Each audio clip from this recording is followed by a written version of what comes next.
আমরা সবাই পাপী। আপন পাপের বাটখারা দিয়ে অন্যের পাপ মাপি। মানুষ প্রতিষ্ঠিত হওয়ার পরে যে ব্যবহারটা করে সেটাই তার আসল চরিত্র। যে বিজ্ঞানকে অল্প জানবে সে নাস্তিক হবে, আর যে ভালোভাবে বিজ্ঞানকে জানবে সে অবশ্যই সৃষ্টিকর্তার বিশ্বাসী হবে। জীবন বাইসাইকেল চালানোর মতো একটা ব্যাপার। পড়ে যেতে না চাইলে তোমাকে সামনে চলতে হবে। একজন ঘুমান্ত ব্যক্তি আরেকজন ঘুমান্ত ব্যক্তিকে জাগ্রত করতে পারে না। ধার্মিকতা আর ধর্ম অন্ধতা এক জিনিস নয়। ধার্মিকতা মানুষকে আলোর পথে নিয়ে যায়, আর ধর্ম অন্ধতা মানুষকে ধ্বংসের দিকে ঠেলে দেয়।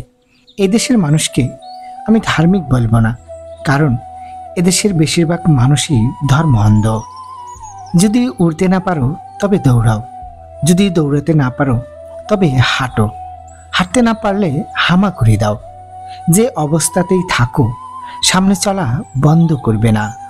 পুরুষতান্ত্রিক সভ্যতার শ্রেষ্ঠ শহীদের নাম মা। পরিবার হলো জীবনে ঝড়ো সমুদ্রের একটি লাইফ জ্যাকেট। নিজের বোকামি বুঝতে পারার পর কারো দুঃখ হয়, কারো হাসি পায়। জীবন চলার পথে বাধা আসতেই পারে, তাই বলে থেমে যাওয়ার কোনো অবকাশ নেই। যেখানে বাধা আসবে সেখান থেকে আবার শুরু করতে হবে। ভীরুরা মরার আগে বারবার মরে, সাহসীরা মৃত্যুর স্বাদ একবারই গ্রহণ করে। প্রেম হলো সিগারেটের মতো, যার আরম্ভ হলো অগ্নি দিয়ে আর শেষ পরিণতি ছাই দিয়ে। অতীতের ভুল নিয়ে আফসোস করো না। সামনের কাজগুলো নির্ভুলভাবে করার জন্য তোমার সব শক্তিকে কাজে লাগাও। ভালোবাসা যা দেয় তার চেয়ে বেশি কেড়ে নেয়। ভালোবাসা পাওয়ার চাইতে ভালোবাসা দেওয়াতেই বেশি আনন্দ।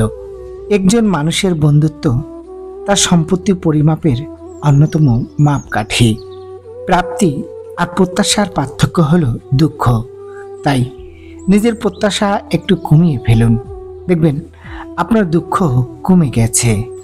একটা ভালো বই 100 জন বন্ধুর সমান, আর একজন ভালো বন্ধু একটা লাইব্রেরির সমান।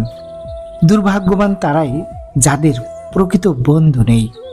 বাস্তবতা আদর্শের সাথে খাপ খায় না, তবে তা নিশ্চিত করে। আমার সবথেকে ভালো বন্ধু হলো আয়না, কারণ আমি যখন কাঁদি তখন সে হাসে না। মৃত্যুর যন্ত্রণার চেয়ে বিরহের যন্ত্রণা যে কত কঠিন, কত ভয়ানক, তা একমাত্র ভুক্তভোগী অনুভব করতে পারে। প্রত্যেককে বিশ্বাস করা বিপজ্জনক, কিন্তু কাউকে বিশ্বাস না করা আরও বেশি বিপজ্জনক। যে বিশ্বাস করতে পারে সে অর্জন করতে পারে। ভবিষ্যতে যার কাছ থেকে তুমি সবচেয়ে বড় কষ্টটি পাবে, আজ সে তোমার সবচেয়ে কাছের কোনো একজন। যখন আপনি কাউকে ভালোবাসেন তখন আপনার জমিয়ে রাখা সব ইচ্ছাগুলো বেরিয়ে আসতে থাকে। প্রিয় বন্ধুরা, ভিডিওটির একটি উক্তিও যদি ভালো লেগে থাকে তাহলে ভিডিওটি অবশ্যই লাইক করবেন এবং চ্যানেলটি সাবস্ক্রাইব করুন। আপনাদের একটি লাইক আমাদের ভিডিও বানানোর মূল উৎস। ধন্যবাদ।